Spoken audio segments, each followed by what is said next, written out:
Good evening. I'm Graham Allison, the director of the Belfer Center, and it's my great pleasure and honor to welcome home Frank Fukuyama, the 2014 Godkin Lecturer. So Frank was a student of Sam Huntington, our late great colleague, and indeed, if you asked about whom I'm sure you'll hear more from Frank tonight, but if you ask of his many remarkable students, which one comes closest to kind of walking in his shoes, I would say it's Frank. From his celebrated 1992 book, bestseller called The End of History, to his newest book, it's called Political Order and Political Decay, which is a hefty tome, but I told him I couldn't figure out which chapter I would leave out because it's so much so interesting and so much fun. He's a serious thinker who asks very big questions, and like Sam Huntington, follows the evidence and the analysis wherever they lead, often to conclusions that people find quite uncomfortable. The Economist, in its review of this book, Political Order and Political Decay, had a line which made me somewhat uncomfortable, but which I think any of us would wish that, at least for our mothers, were written about us, in which they say, quote, "A basic rule of intellectual life is that celebrity destroys quality. The more famous an author becomes, the more likely he is to produce hot air." That, of course, would never happen at Harvard.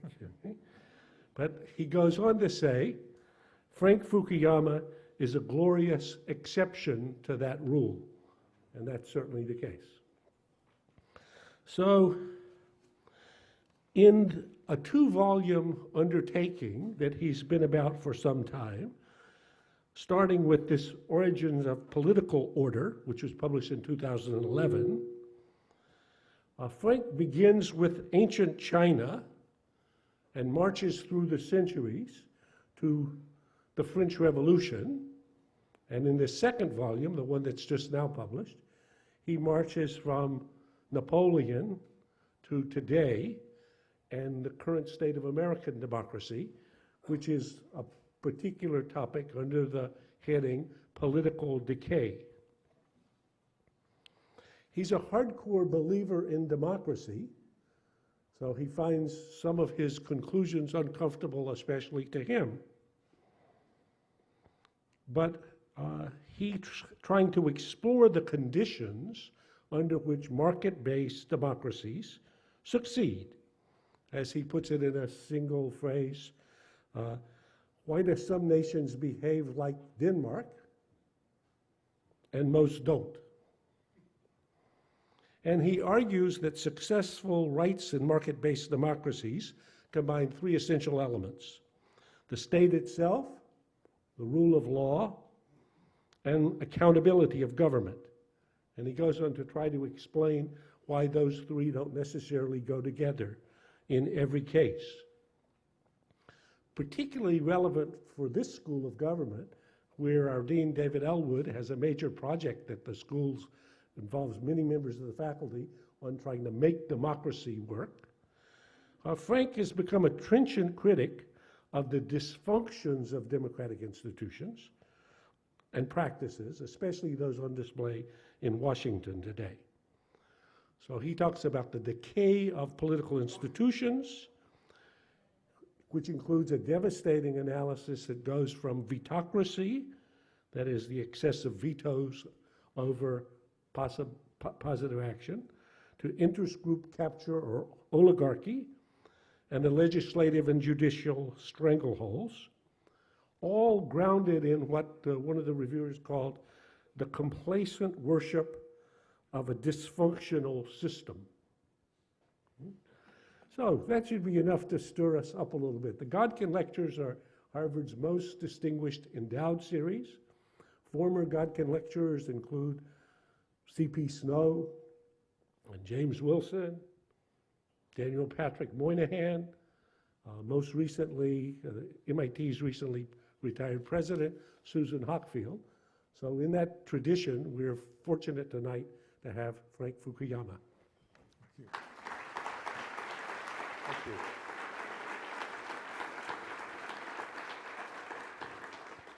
Well, thanks very much, Graham and Dean Elwood, for giving me the honor of delivering the Godkin lecture and being here at the Kennedy School. I know a lot of people in this institution, and it's really terrific to be with you tonight. And it's also particularly, for me, a pleasure to be able to talk a little bit about Sam Huntington. I actually wasn't a student of Sam's. He was in the Carter administration for most of the time that I was a graduate student in the Gov department. But he did come back my last year, and he gave me a fellowship at the Center for International Affairs. And then his students met every summer for the next 15, 20 years at the Moyano Club in Cape Cod. And so, we actually developed a relationship that extended way beyond Harvard. And I should just explain a little bit the origins of the project that Graham referred to, these two books on political order, because it really did come directly from Sam. So in 2005, his 1968 book, Political Order and Changing Societies, which I still believe was in many ways the best book he ever wrote, the first of his major books, had been out of print, but Yale University Press decided to bring it back in print.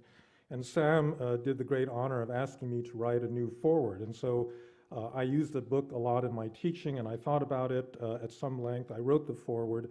But in the course of writing it, I thought, well, this book is foundational, but it also needs to be extended and updated, because since 1968, a lot happened. There's this famous line that many people remember, the first line in the book, that says the Soviet Union and the United States are both equally developed political orders. And I think after 1989 or 1991, nobody would have said that any longer. So this is really what began the project. And as I'll explain, there are many areas in which I think Sam was profoundly right, and in which I regard my own 2 volumes as extending that tradition. And there are some areas I think where he was wrong, or where subsequent events developed differently. So let me talk a little bit about this. I'll begin just with the background of the 1968 book that he wrote. The background was really modernization theory, because the dominant social science paradigm in American academy, and particularly here at Harvard and MIT and among social scientists in Cambridge, was a theory that was imported from social theory in Europe. It kind of came over with a lot of refugees in the 1930s from Hitler's Europe.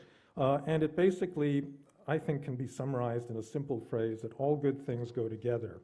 That the different aspects of modernization, economic growth, social mobilization, changes in culture towards greater individualism and democracy, were all part of a seamless single modernization process. They were mutually supportive, and they went together as a package. And I think that Sam's book was really critical in undermining this, because you can summarize his work as saying all things do not go together, that in fact some aspects of modernization and modernity tend to undermine other aspects, and therefore you can't have all things at the same time. And in particular, he argued that if the rate of social mobilization caused by economic growth, urbanization, education, and so forth outpaced the degree to which political institutions could accommodate participation, then you would have a phenomenon he labeled political decay. And in 1968, the United States was right in the middle of the Vietnam War. There's a tremendous amount of coups, civil wars, uprisings in developing countries in the ex-colonial world that had just become independent. And Huntington argued that it was actually the rising middle class in these countries, the fact that they had higher expectations, that was causing that instability, and therefore all good things did not go together, and particularly that democracy and this kind of social mobilization had a very uneasy relationship, because you really needed authority. And this is actually the second important point or bottom line of his book. He has a phrase very early on that says, Americans like to think about constraining power, but before you can constrain power, you have to generate it. And that therefore, order was more foundational than democracy, and this led him to theorize about something he called the authoritarian transition, which is actually what South Korea, Taiwan, a number of Asian countries did, where they modernized under the purview of an authoritarian government and only democratized later. His student Fareed Zakaria wrote a book called The Liberal Democracy, in which he kind of elaborated that particular development strategy. And Huntington was actually devastating, and there was no more modernization theory after that book came out. It was also attacked from the left as being Eurocentric and taking as paradigmatic the development of England and other European, Western European countries. And I think it was a kind of pincer movement with Sam on the right and people on the left that basically put pay to this approach to development. Now, there are many areas of continuity where I believe that he was absolutely right, and in which my current book tries to extend many of these findings. And the most important of them is this notion that all good things do not go together. So in my view, the fundamental model that he had of a middle class with rising expectations, higher levels of education being profoundly destabilizing have actually been proven to be the case in a lot of recent events that have gone on, beginning with the Arab Spring, because if you look at who powered the Arab Spring in the early days, it was precisely educated, urbanized young people that were used Twitter and technology to communicate, to mobilize, and whose expectations had been cut off by the kind of crony capitalist regime that existed in places like Tunisia and Egypt. And that was really the source of the social unrest that led to the downfall of those dictatorships. But even in democratic countries, in Brazil and Turkey last year, you had major social protests, and I think you saw very much that same phenomenon that Sam talked about in terms of middle classes who are much more politically active than poor people. Poor people, Sam argued, do not make revolutions. It's really peoples whose expectations have outstripped the ability of their societies to fulfill them. So in that sense, I think you're still seeing this Huntington phenomenon. In my book, I talk about other aspects in which the different components of modernization are incompatible, or they're not incompatible, but they're in tension with each other, and in which you really have to make some choices at certain points.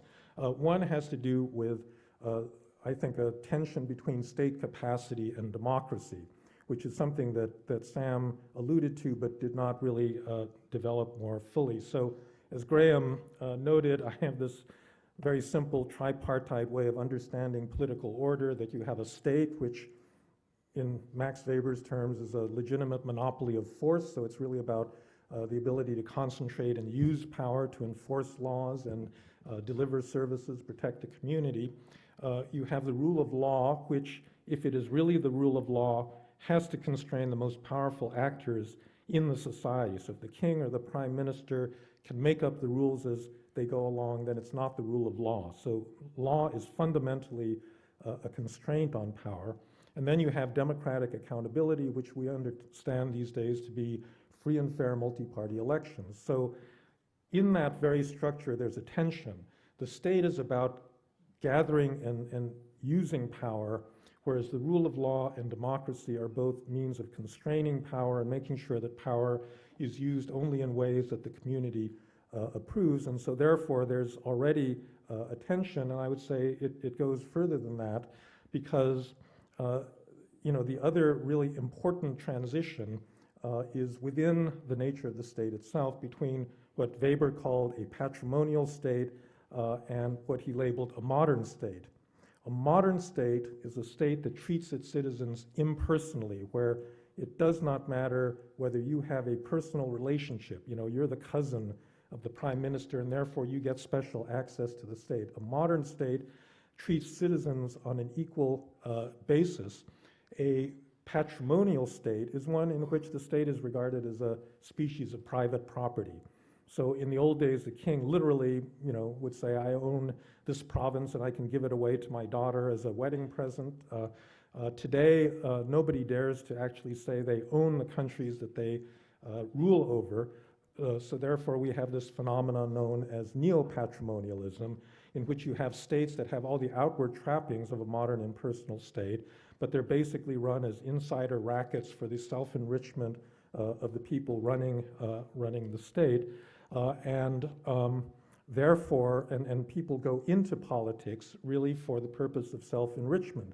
You cannot have a modern, uncorrupt state if you do not have a clear dividing line between public and private.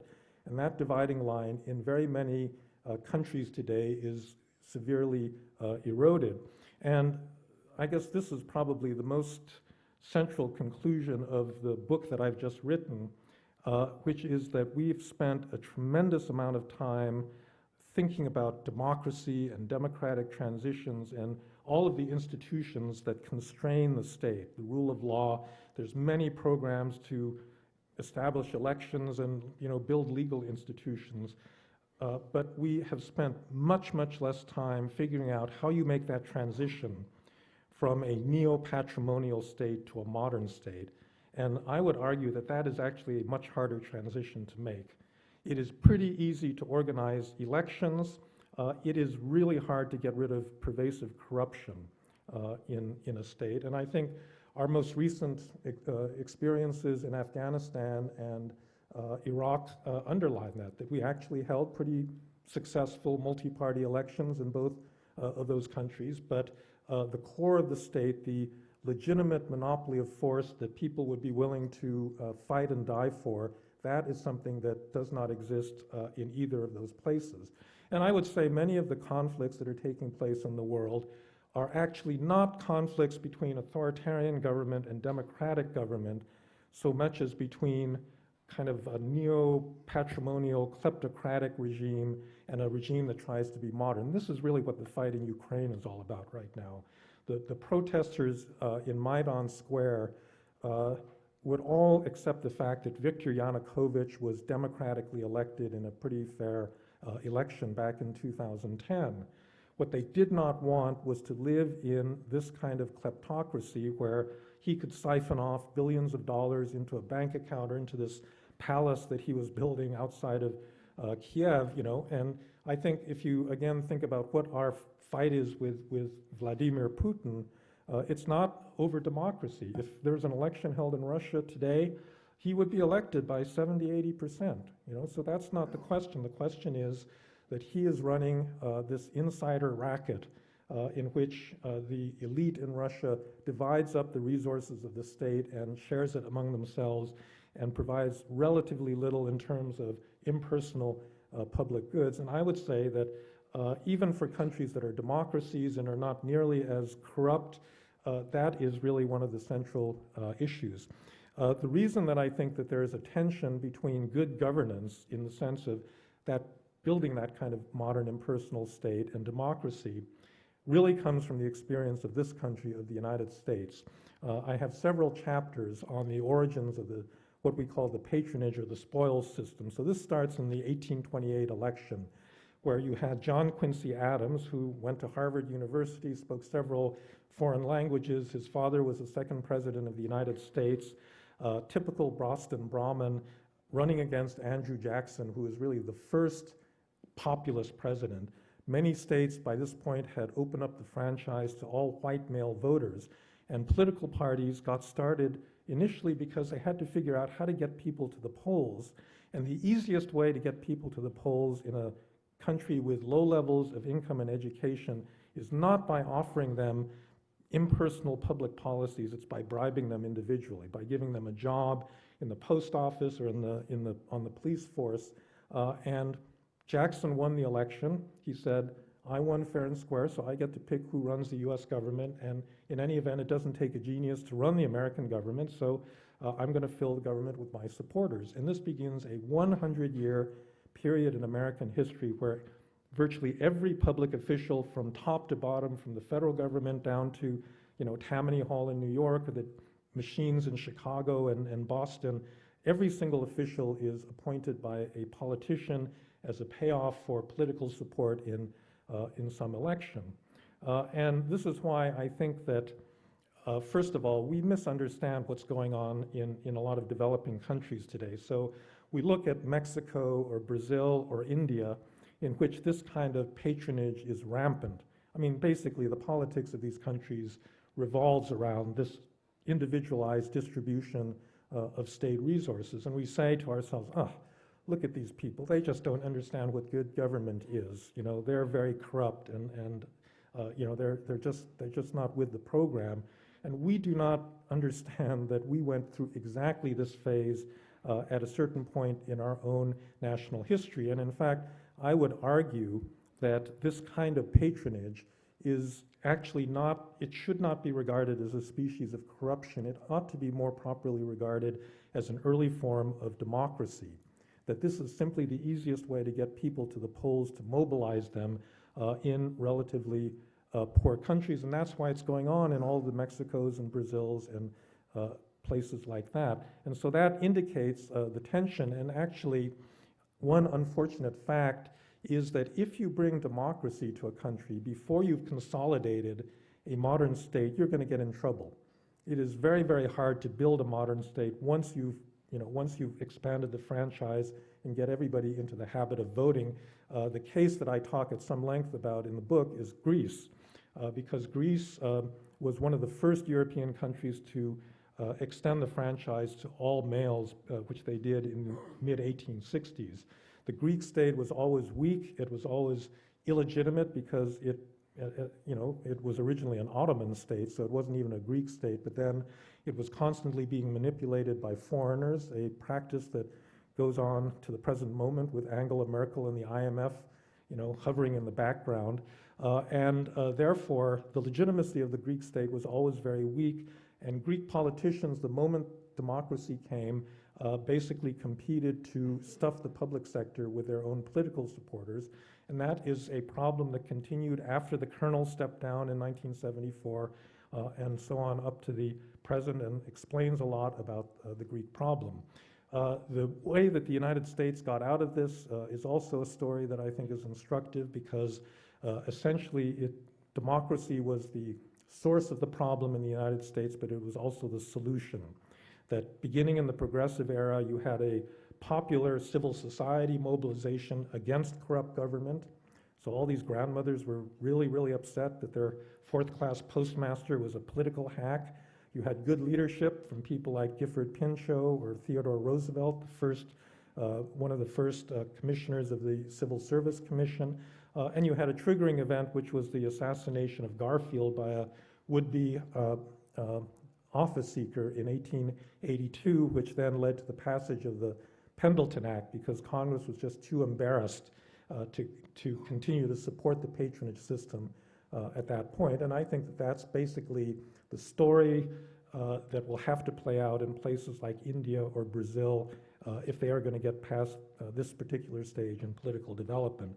Now, I want to conclude by talking about a couple of areas where I either disagree with Sam or where I think that he left some important things out. One has to do with that famous authoritarian transition, because he really did argue that it would be better as a general rule for countries to live under authoritarian rulers that were developmentally minded. You'd have a generation of economic growth, and then you could democratize later. I think that's worked in certain countries, and it has absolutely not worked in other countries. And the basic problem, the people that like this scenario always point to Singapore. And I think the basic problem with this strategy is it requires a continuing supply of Lee Kuan Yew's. And the big problem with authoritarian government is that there's no way to guarantee that supply. And this is a real problem, in a country like China, which I grant has been pretty well governed since 1978, but where are they going to keep getting good emperors that will keep, leading a positive reform process as opposed to outright tyrants? And without checks and balances, they can't guarantee that. And so I think And furthermore, there's nobody in an Olympian position to say, okay, democracy, you wait 20 years. You know, all you hundreds of thousands of protesters in the main square of the city, you go home, you know, grow up, wait 20 years and come back and then we'll democratize. World just doesn't work that way. And so this is not really a viable strategy. The final issue has to do with political decay. Sam's view of political decay was that that was something that was going on in modernizing societies, but he didn't really contemplate the fact that it could happen in a modernized country, in a consolidated democracy, least of all in a place like the United States. My view is that all systems are subject to political decay.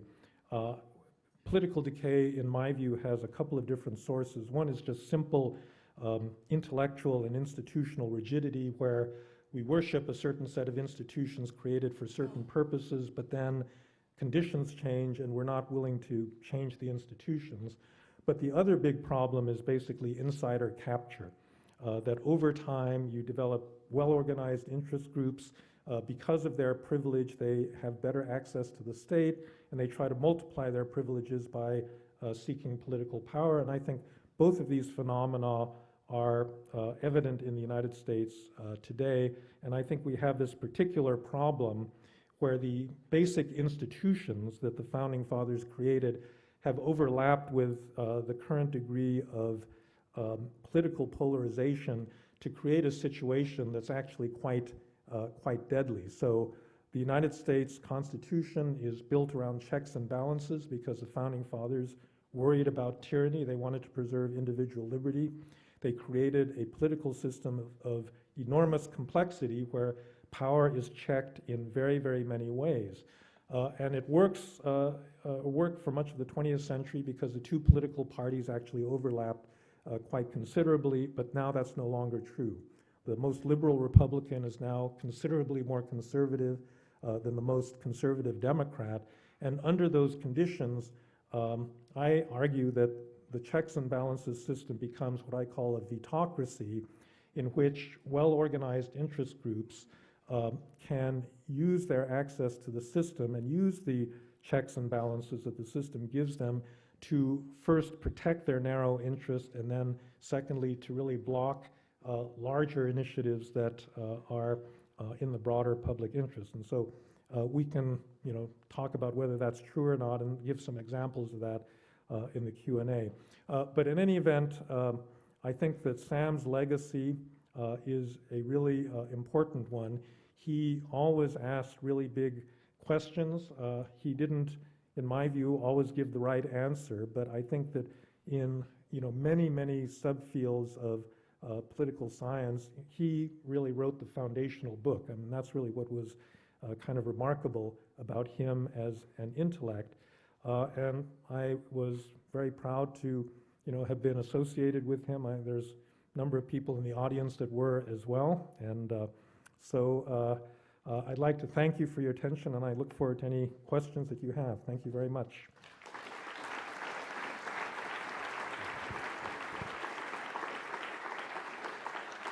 So great. The way the rules work are there are microphones, 2 here on the floor and 2 at the loge and maybe beyond.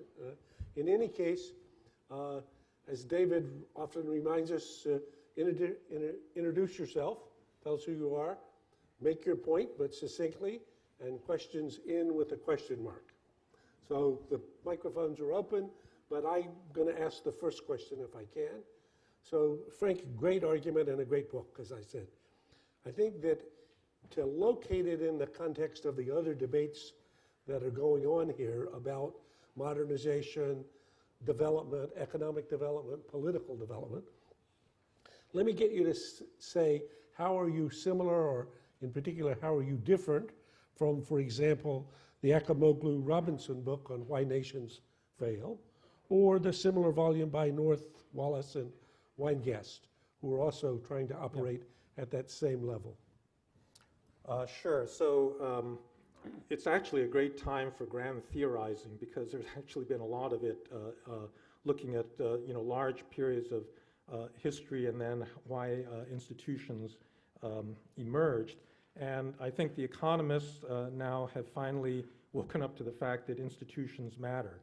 Institutions are important, and so they've been trying to incorporate institutions, really, this is Doug North's life work, into their own models. And I think both of those books, Violence and Social Orders and Why Nations Fail, provide a very good taxonomy and vocabulary for talking about what kinds of institutions are important for economic growth.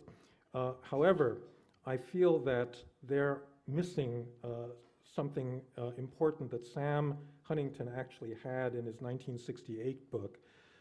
There's actually, I think those books are very useful in talking about limited access orders and open access orders, or extractive versus inclusive systems.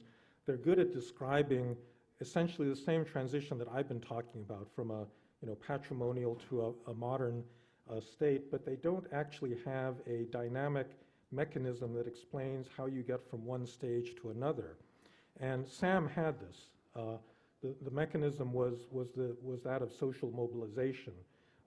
That's not original to Sam. I mean, in a way, that's Karl Marx, right? That you have economic change, it creates capitalism, which then creates a bourgeoisie, which then creates a proletariat, and so all of these new social groups arise as a result of economic change.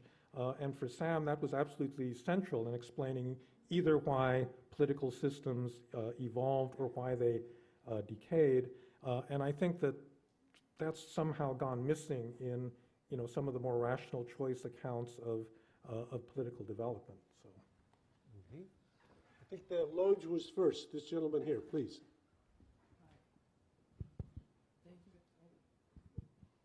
Thank you. A little closer.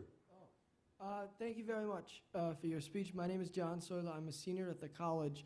I briefly want to synthesize your idea of end of history and the clash of civilizations and ask a question with regards to neo-patrimonial states.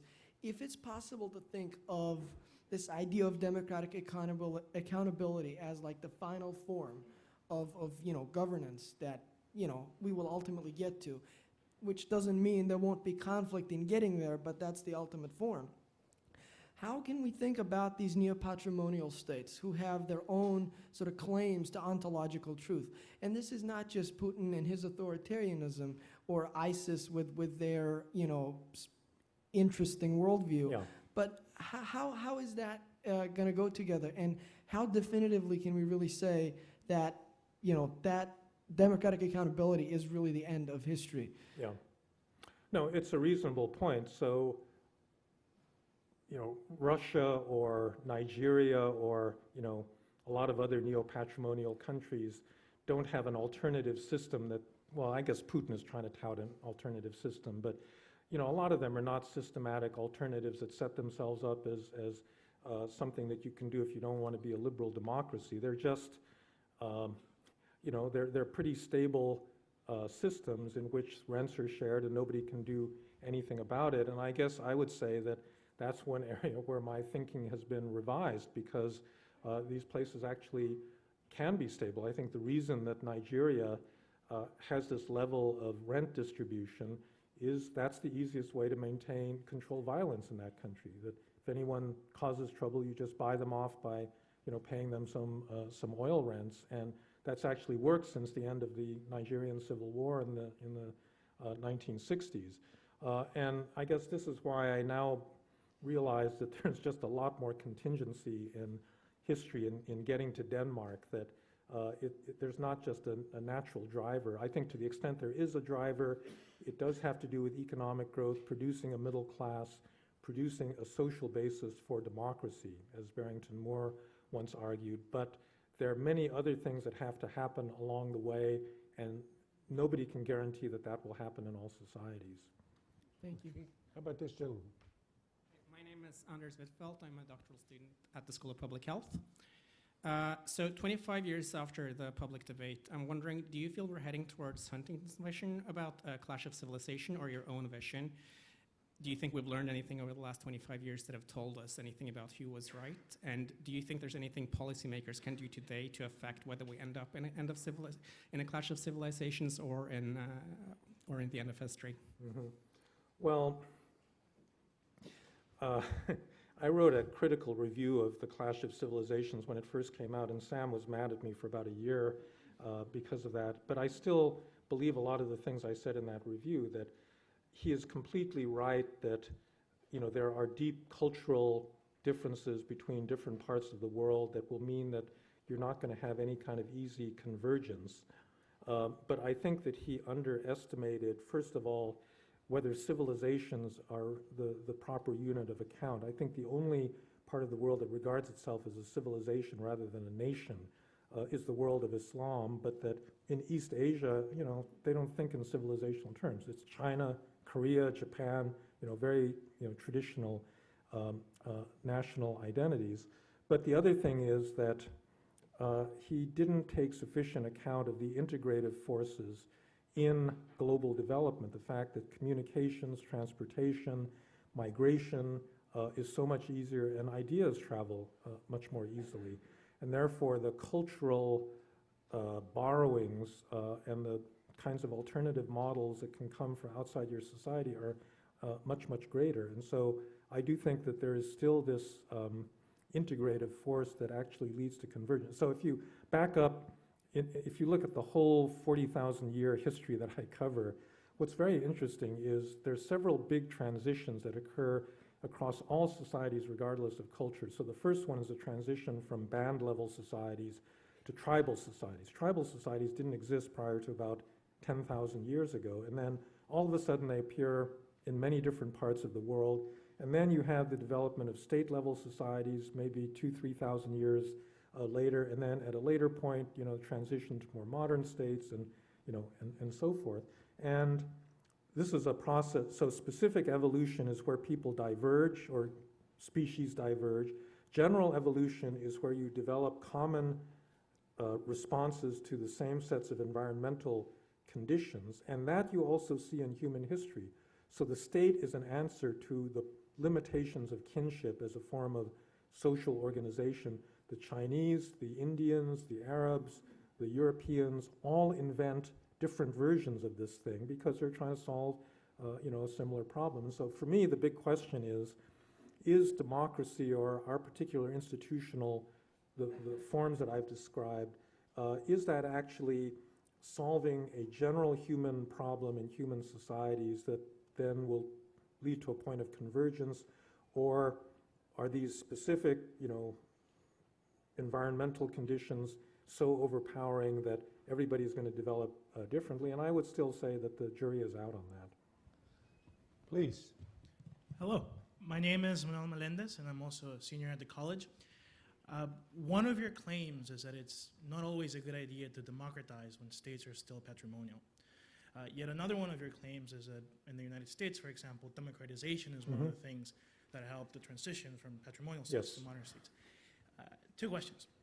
Is there a tension between these two claims? And number two, at any rate, do you agree with Huntington that the main impetus for modernization is social movements, or do you have other ideas about where that comes from? I don't think that those two claims are inconsistent. What matters, I think, actually is social mobilization and the overall level of development, because I said that you know, patronage and clientelism are actually quite rational responses to political requirements in low-income societies, which is why you see it so commonly in the developing world and why it was common in the United States in the 19th century. As you get richer, the social conditions change, and so middle-class people with more education, more assets, and the like can't be bribed. I mean, it was interesting, in Taiwan, the last election in which clientelism was a major problem was like in 1991, and at that point it just became too expensive to bribe voters because they were too rich, and so the parties then had to compete on the basis of public policies the way they're, you know, the way they're supposed to, you know, that's why what's appropriate for one, I think, stage of development is not appropriate for another stage. I don't have a different theory from Huntington in terms of social mobilization. Like him, I think that this is an essential dimension of development that does actually give dynamism to the system. I think if you want to construct an argument why China may one day become a democracy, it really has to do with the fact that you've got a middle class with 300-400 million members, and that's just going to grow larger over time. And the way that middle classes in many societies, regardless of culture, react to political powers, they want more of it, or they want some form of participation. And so, I think that would be the scenario for a gradual, change in the Chinese political system. But it does depend on the level of development. Please, in the lodge. Hi, my name is Rafael Rivera. I'm from the first year of the MPID program. So one of your main theories of political development is explain the need of the rise of middle-income classes for the process of democratization. Yes. However, there are many international examples where middle-income classes support authoritarian governments or dictators, like in Germany or Italy in the Second World War. Or in Latin America. Or Latin America in the 70s, exactly. So it seems like middle-income classes not necessarily lead to a more democratic society. So how can you explain that apparent contradiction? Well, you can explain it because life is complicated. So I think that, middle classes follow their own self-interest, and they can see that differently in different circumstances.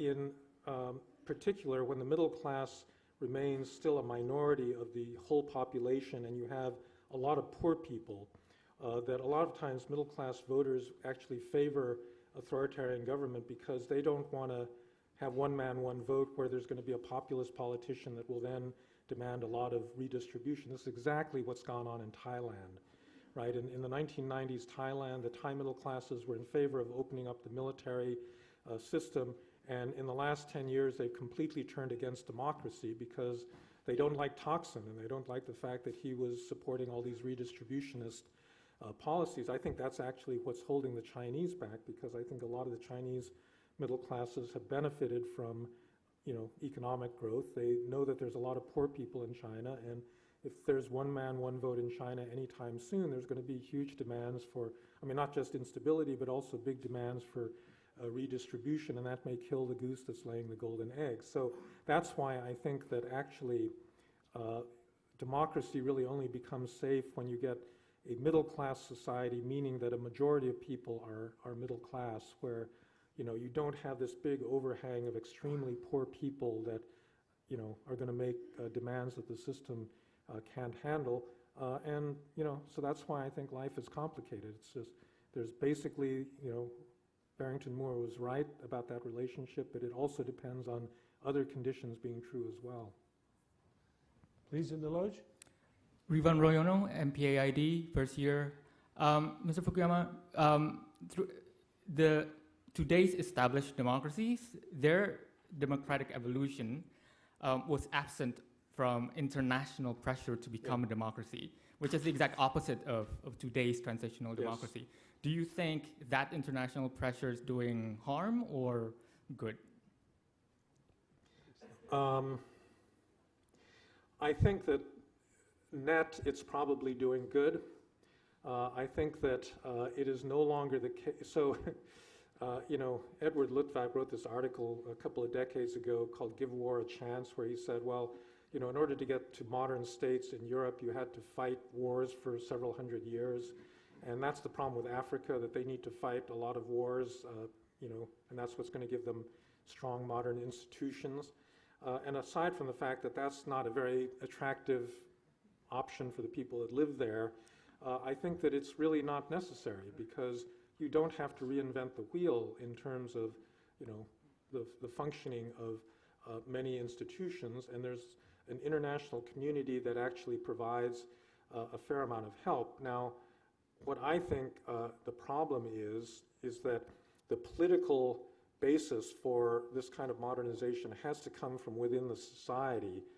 It's very context specific, and when outsiders try to accelerate the process, not by simply providing alternative models, but actually forcing the process along, they almost always fail because they don't understand those societies. They don't get enough buy-in from the locals, and that's why I think our nation-building efforts in Iraq and Afghanistan, didn't work all that well.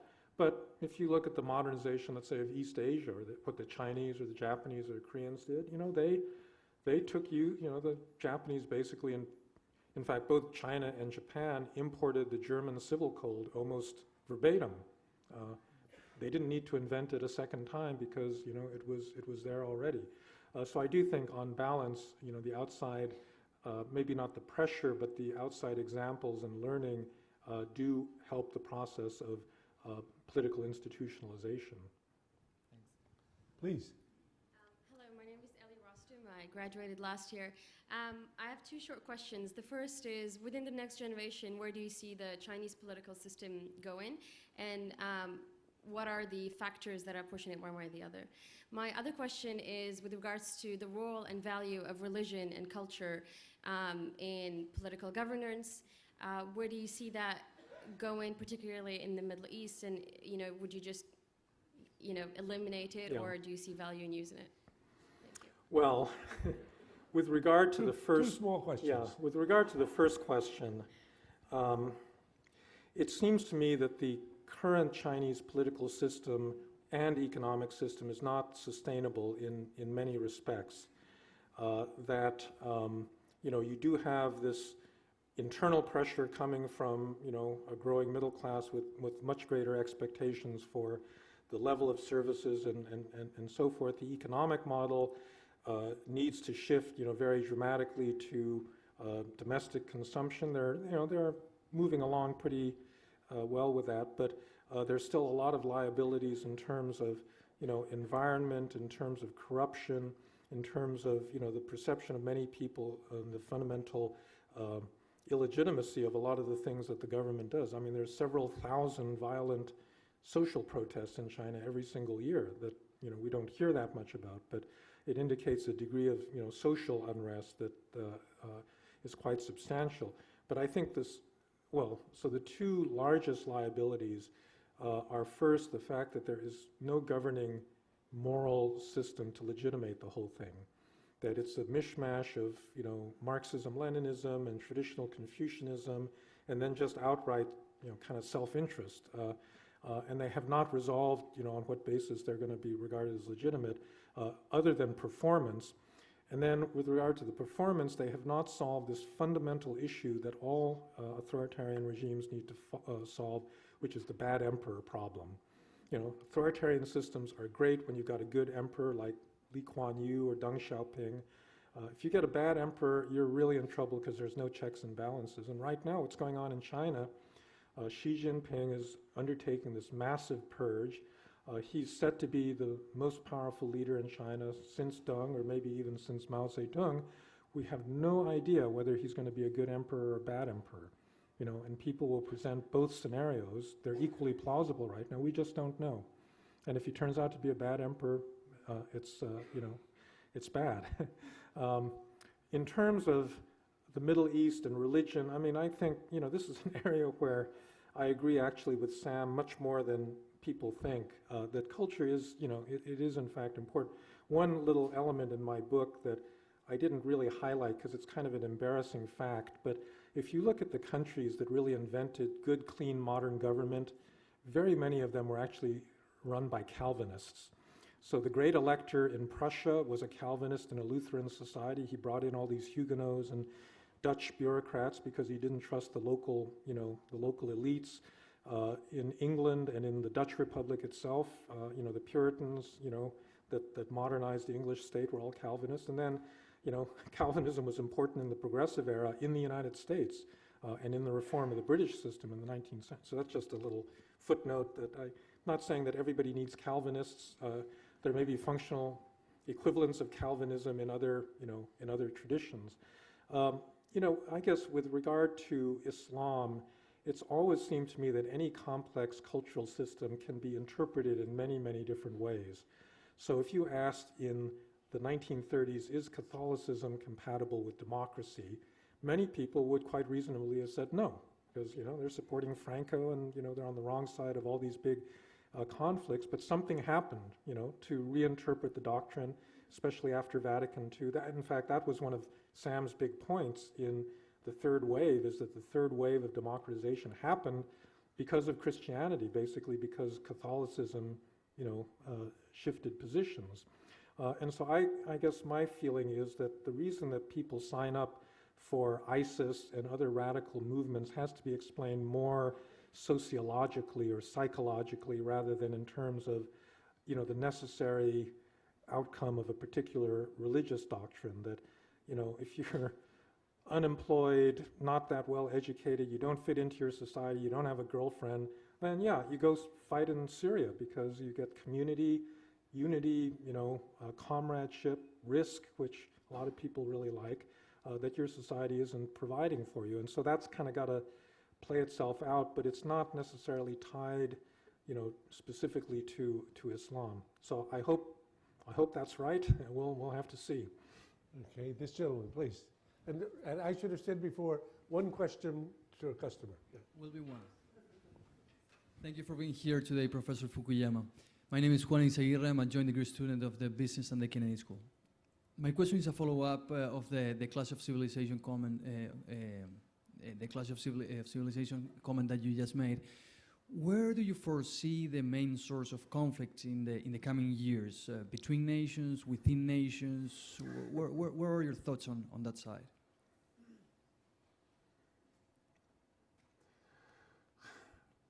You know, I don't know.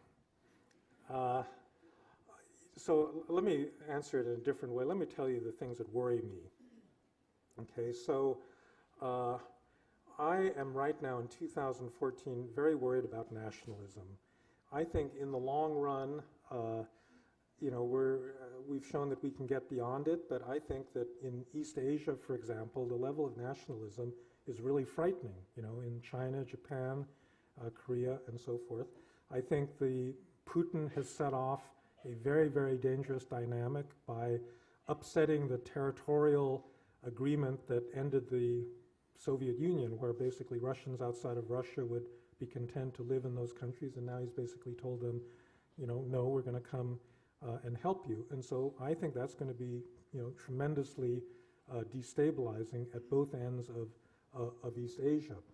I worry about not just income inequality, but the underlying dynamic behind that has been eroding middle-class employment in developed countries. And that's one where I really don't see an obvious solution, because it does seem to me that a lot of that is really due to the progress of technology, which is, you know, you can slow it down and you can compensate the losers to some extent, but you fundamentally can't do much about that. And in terms of the stability of established democracies, I think that's going to be very dangerous. And I think you're already seeing the political manifestations of the reaction to that in terms of the rise of, you know, populist parties, both in the United States and in Europe. And in the long run, I think, you know, that seems to me that could easily get worse rather than better. And, you know, I think we're facing probably a 30-year Sunni-Shiite war, civil war in the Middle East. My personal opinion is we, the United States, ought to stay out of this because we're not wise enough to figure out how to end it. And, you know, we need to contain it and manage it rather than try to solve it. But, you know, that region's going to go through, you know, a lot of turmoil. So that's how I'd answer the question. That's what I worry about right now. Okay, please. Hi, good evening. Thank you so much for being here today. My name is Mahnur Khan, and I'm a sophomore at the college. I was just wondering, in your view, how does the concept of a liberal democracy that relies on institutions as its power-based deal with or come to terms with the idea of informal institutions and the problems that it brings, especially since democracy has just boiled down to this concept of elites swapping in and out of power amongst themselves? Well, you know, all workable social systems depend on some combination of formal and informal institutions, and many informal institutions are actually very helpful to the working of the system. So, classic example of that is American civil society. You know, this is a tradition that goes back to Tocqueville, where he said the American art of association is critical to the success of American democracy because it allows people, gives them an avenue towards participation. This is something that Bob Putnam, you know, argued very strongly. I mean, he said that it was in decline, but he accepted, you know, the importance of civil society. I think religion, if you regard religion as a kind of informal social institution, the impact of that is different in different societies. And by and large, I think the nature of sectarian Protestantism in the United States actually was helpful. You know, the civil rights movement in the United States came out of, you know, a deeply Christian tradition. And so, yes, there are many informal bad institutions. The mafia is one of them, and elite cliques and, you know, all this stuff happen as well. But I think any complete social system simply cannot be governed by formal rules, and it needs this matrix of, you know, social organizations that support it.